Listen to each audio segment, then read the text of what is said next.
আপনি পিতামাতার যেরকম সেবা যত্ন করবেন, তাদের প্রতি যতটুকু যত্নবান হবেন, আপনার সন্তান আপনার প্রতি সেই রকমই সেবা যত্ন করবে, আপনাকে ততটুকু যত্ন করবে।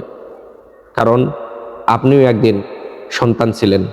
আপনাকে পিতামাতা না খেয়ে, নিজে না পড়ে আপনার সার্বিক খোঁজ খবর নিয়েছেন। আজকে আপনি পিতা হয়েছেন, আপনার সন্তানকে নিয়ে আপনি ব্যস্ত। কিন্তু ওই পিতা, যে পিতা আজকে বৃদ্ধ হয়েছে, সে একদিন আপনাকে নিয়ে ব্যস্ত ছিল।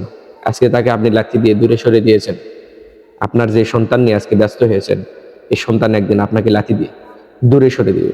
বিদায় আপনার উচিত হবে, যে পিতামাতা না খেয়ে না পড়ে আমার সার্বিক খোঁজখবর নিয়েছেন, তার মৃত্যুর শেষ মুহূর্ত পর্যন্ত আমি তার পাশে, তার মৃত্যু পর্যন্ত আমি তার খোঁজখবর নেব, তার সেবা যত্ন করব। কারণ সে আজকে অসহায়, তার পাশে আর কেউ নেই, তার চলাফেরা করার মতো আর সেই শক্তি